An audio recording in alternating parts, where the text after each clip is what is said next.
l'autorité du passé est précisément ce avec quoi voulu rompre les modernes. La réponse des anciens, elle, consiste à dire qu'il n'y a point d'art valable aujourd'hui qu'à partir, sans une imitation des anciens. L'admiration et l'imitation, telle fut l'âme des anciens, de la critique des anciens, et La Fontaine, oui, qu'on penserait éventuellement facilement moderne, eh bien en fait était rangé dans les anciens. Il pensait qu'il n'y avait point de bonne poésie sans imitation des anciens, et alors la plus grande partie des grands poètes de l'époque, évidemment, imitaient les anciens. Racine et Corneille imitaient les tragédies classiques, La Bruyère, les caractères, c'est une reprise de Théophraste et d'Aristote, La Fontaine écrit des fables à la manière de Phèdre et d'Ésope. Simplement, cette imitation n'est point servilité, et La Fontaine le disait, souvent, à marcher seul, j'ose me hasarder. On me verra toujours pratiquer cet usage, mon imitation n'est pas un esclavage. Finalement, cette querelle des anciens et des modernes, elle fut en un sens arbitrée par une juste position, la juste mesure d'un Fénelon et d'un Arnaud, qui diront que la gratitude vis-à-vis des anciens est quelque chose d'extrêmement important, que nous ne saurions dépasser, mais reconnaissance aussi que les anciens les plus parfaits ont des imperfections. Et il conclut en disant, s'il vous arrive de vaincre les anciens, c'est à eux-mêmes aussi que vous devez la gloire de les avoir vaincus. Autrement dit, il ne faudrait pas que l'opposition des anciens et des modernes fût l'opposition de la gratitude vis-à-vis du passé et de l'ingratitude vis-à-vis du passé. Une gratitude vis-à-vis du passé qui ne dégénère pas en servilité, une imitation qui n'est pas esclavage, une fidélité, une adhésion au passé qui n'est pas adhérence. Voilà peut-être ce que nous avons à inventer. Le 13 août 1977, Roland Barthes écrivit dans son journal « Tout d'un coup, il m'est devenu indifférent de ne pas être moderne. Jusqu'alors, Roland Barthes était la modernité même en matière de critique littéraire. Jusqu'alors, il était recommandé, il était vital d'être moderne pour ne pas être ridicule aux yeux de l'intelligentsia de l'époque. Barthes était moderne plus que tout autre. Il tranchait entre les anciens et modernes et donnait raison aux modernes. Il préférait l'actuel au caduc, le nouveau au pérenne. Or, qu'est-ce qui s'est passé ce jour-là? Pourquoi le 13 août 1977, Roland Barthes écrit-il « Tout d'un coup, il m'est devenu indifférent de ne pas être moderne ». Eh bien, parce que sa mère vient de mourir. C'est le jour de la mort de sa mère que Roland Barthes écrit cela. Et le deuil, je dirais, qu'elle a fait de lui un survivant. Or, on ne peut pas être à la fois survivant et intégralement moderne. Opposons le moderne au survivant en disant que quoi? Le moderne, c'est celui à qui le passé pèse. Pour qui le passé, c'est d'abord un lien, mais surtout une chaîne. Le survivant, c'est celui à qui le passé manque. Le moderne voit dans le présent un champ de bataille entre la vie et la mort, le passé étouffant et le futur libérateur. Il y a un élan du moderne vers le futur, et le moderne, c'est celui qui doit courir plus vite que le vieux monde, parce qu'il a peur d'être rattrapé par lui. Et on le voit précisément chez ceux et celles d'entre nous qui sont obsédés par la mode. « Cours, camarade, le vieux monde est derrière toi », disait l'un des plus fameux slogans de 68. Oui, précisément, telle est l'attitude moderne, alors que l'attitude du survivant consiste non pas à échapper au bon vieux monde, mais à courir après le bon vieux monde pour essayer de le rattraper. Le moderne se réjouit de dépasser le passé, le survivant en est inconsolable. Pourquoi? Parce que le passé n'est pas pour lui mortifère ou mortel, le passé pour lui est précaire.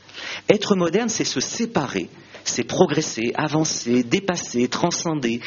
La modernité a pour essence ce mouvement actif, conquérant, volontaire, une sorte de fraîcheur, une sorte de légèreté, de confiance en l'avenir, alors que le survivant, lui, n'a point cette attitude et pense que perdre le passé, ce n'est pas qu'échapper à des chaînes. Autrement dit, la modernité est projet, l'attitude survivante est regret. Sans doute pouvons-nous concilier les deux attitudes, mais je dirais que il faut d'abord comprendre l'opposition entre la modernité et l'Antiquité pour savoir ce qu'est l'essence de la modernité. Il a donc fallu l'épreuve du deuil pour que l'artiste prométhéen, pour que l'homme moderne, qui est l'homme prométhéen, l'homme qui rompt avec l'ordre ancien, eh bien, soit détrôné par une figure tout autre, celle de l'homme attiré par le royaume des ombres, c'est-à-dire Orphée. Prométhée du côté du moderne, Orphée du côté de l'ancien. Et Barthes est passé d'une attitude à l'autre précisément parce que ce que la modernité veut toujours déjà y conduire, eh bien, est revenu dans sa vie. Les modernes semblent préservés de la vieillesse, la saleté, la fatigue, la crasse, voire la mort. La mort, c'est précisément ce qui brille par son absence dans toutes les attitudes modernes. Le moderne et la moderne est quelqu'un dont on ne peut même pas imaginer un jour qu'il ou qu'elle meure. Plus profondément, eh bien,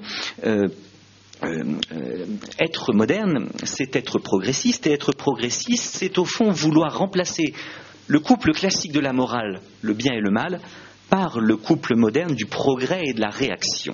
Oui, bien souvent chez les modernes, le bien est moderne et le mal est rétrograde. Ou plutôt, le rétrograde, c'est le mal, la modernité, c'est le bien. Substitution du couple bien-mal, du couple progrès-réaction au couple bien-mal, l'idée étant que le progrès est toujours du côté du bien et la réaction du côté du mal. Être moderne, au fond, c'est une confiance en la solidarité, la contemporanéité des progrès. Le progrès technique va de pair avec le progrès moral, avec le progrès des arts. Science, art, technique, conduite morale, tout cela irait de pair vers des matins qui chantent. On rappellera que dans ses textes sur la modernité, Baudelaire la conçoit spontanément comme peu amène à l'égard du passé, bien sûr, mais surtout peu amène à l'égard de la nature.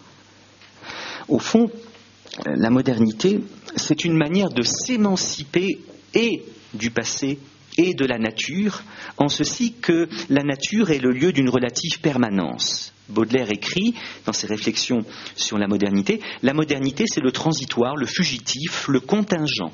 Il dit également sa préférence pour un maquillage qui, bien loin de tenter de donner l'illusion du naturel, montrerait clairement son artificialisme. Si Baudelaire a raison, alors il y a dans la modernité une manière de donner primat au contingent plutôt qu'au nécessaire, au fugitif plutôt qu'au permanent, à l'artificiel plutôt qu'au naturel. Dans tous les cas, on note une manière de rompre avec la relative permanence naturelle qui a rendu le présent possible pour ériger le présent en premier principe. La modernité, c'est donc une manière d'accepter le mode d'être d'aujourd'hui, c'est-à-dire de le faire sortir de la série des modes enchaînés par la tradition. La tradition est transmission, la modernité rupture. Bref, la modernité, c'est une entreprise de refondation à partir du présent et quelque chose comme un refus de la dette. On doit au passé ce que l'on est. On doit à la nature ce que l'on est. Être moderne, c'est vouloir ne pas payer cette dette, se présenter comme un être en un sens auto-fondé, fondé à partir du présent, fondé à partir de la liberté. Et là encore, Barthes le disait très bien, le passage de l'attitude antique à l'attitude moderne, c'est une manière d'abandonner le concept de nature pour celui de liberté. Pour les anciens, les hommes avaient une nature. Pour les modernes, l'homme n'a pas de nature, l'homme est liberté. Pour les anciens, l'essence de l'homme, c'est la nature humaine. Pour les modernes, l'essence de l'homme, c'est la liberté. La modernité est donc une manière, si vous voulez, de rompre, en effet, avec et le passé et avec la nature. Sommes-nous dans une époque moderne ? Pour les historiens, vous savez que les temps modernes, c'est une époque qui, sur le chemin du temps, se trouve entre la Renaissance et l'époque contemporaine. Bref, pour les modernes, pour les historiens, nous ne sommes pas modernes. Nous sommes contemporains. Il me semble cependant que là, les historiens peuvent être philosophiquement un peu critiqués. Pourquoi ? Parce que je crois que nous sommes en effet dans une époque qui est toujours moderne. Sommes-nous dans une époque contemporaine ? Ou bien sommes-nous dans une époque postmoderne ? comme le disent certains.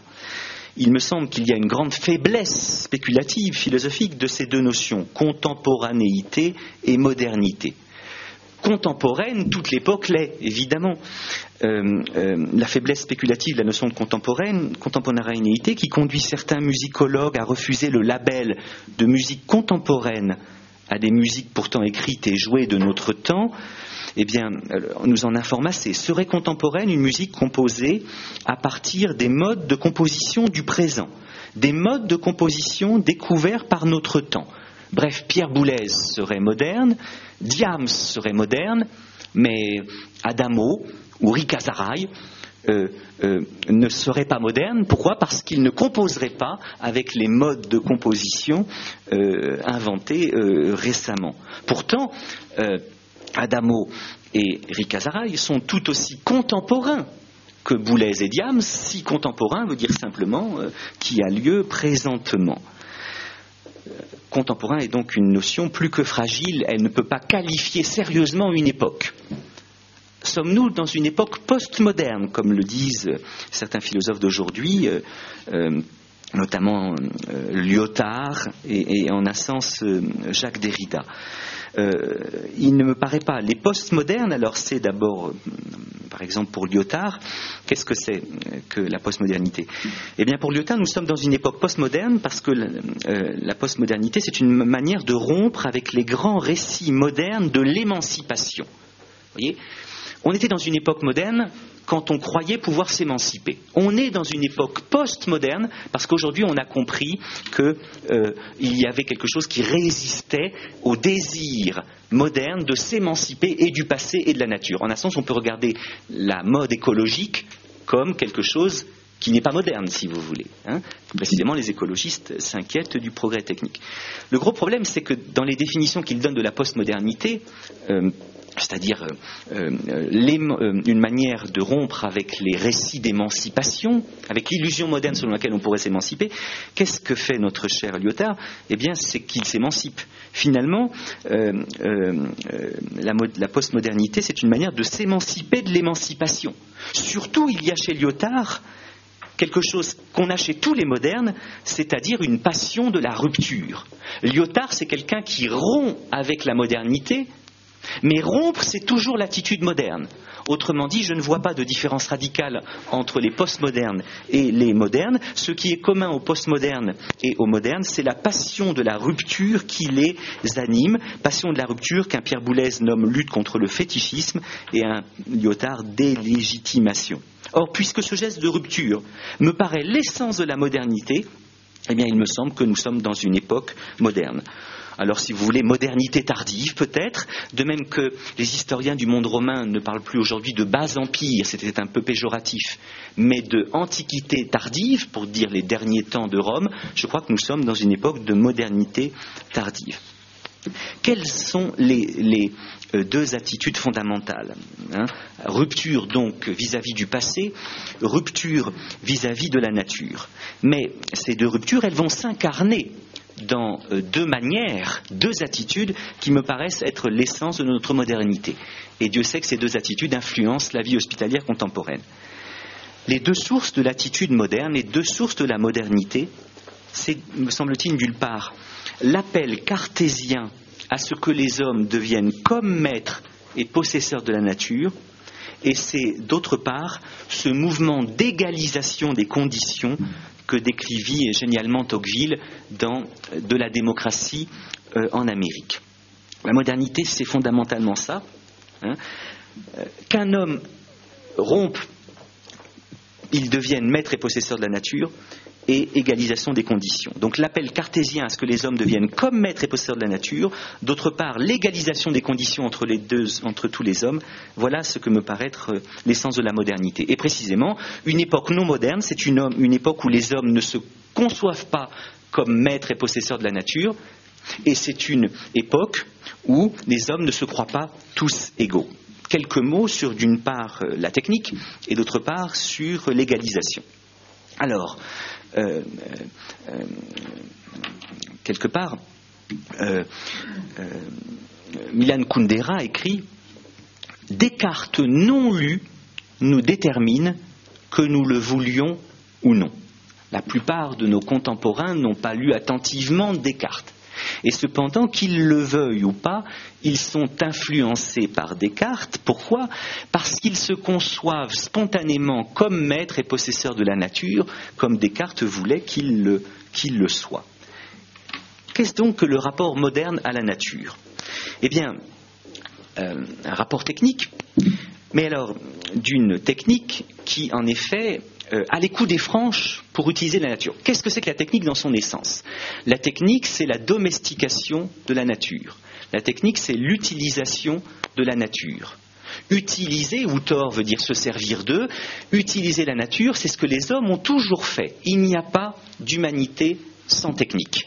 Sans technique, l'homme ne peut tout simplement pas survivre. Cela fut admirablement raconté par Platon dans le célèbre mythe de Protagoras.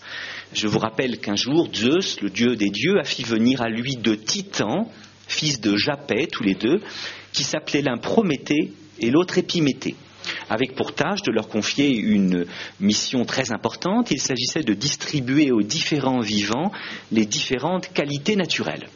Et Zeus de donner aux 2 frères une sorte de besace où se trouvent alors toutes les qualités naturelles possibles et imaginables. Il ajoute à l'endroit des 2 frères que leur distribution doit être équitable. Il ne faut pas donner tout à l'un et rien à l'autre, tout à l'autre et rien à l'un. Il faut assurer ce qu'on pourrait appeler une sorte d'égalité des chances entre les animaux. Zeus aurait bien voulu que ce fût Prométhée qui fit le partage. Mais chemin faisant, son frère Épiméthée, qui en a assez que le grand patron, si j'ose ce crime de lèse-divinité, eh bien, confie toujours les tâches intéressantes à son frère et non à lui, dit à Prométhée, laisse-moi faire le partage, j'ai bien compris ce que Georges Marchais aurait appelé il y a quelques siècles les injonctions patronales. Il faut assurer une égalité des chances, il faut que la dike, qui veut dire justice en grec, inspire mon partage, laisse-moi faire le partage et si tu veux, tu viendras éventuellement en juger après coup. Dans ce mythe de Protagoras, Platon ne nous dit que peu de choses sur ce que fut la lettre du partage, mais on peut imaginer, si vous voulez un peu, romancer un peu, donnant la force au lion, il n'y a pas besoin de lui donner une rapidité véritable. Donnant la rapidité à la frégate, il n'a pas besoin de lui donner la carapace. La tortue qui a la carapace n'a pas besoin de venin. L'aspic qui a le venin n'a pas besoin de cette capacité de changer de couleur qu'aura le caméléon, lequel ayant la capacité de changer de couleur n'a besoin ni de venin, ni de carapace, ni de rapidité, ni de force. La dike l'a inspiré, il a assuré quelque chose comme une égalité des chances. C'est alors que Prométhée réplique et demande à son frère si le partage s'est bien passé. Je le crois, répond Épiméthée, la dike m'a inspiré. Et c'est alors que l'on voit arriver devant les 2 frères celui que dans un autre dialogue Platon nommera un bipède sans plume. Un bipède sans plume, c'est-à-dire un homme. Car nous ne sommes pas les seuls bipèdes de la création, mais les autres ont des plumes. Et nous, généralement pas. Sauf dans des situations exceptionnelles dont rigoureusement ma mère m'a défendu de parler ici.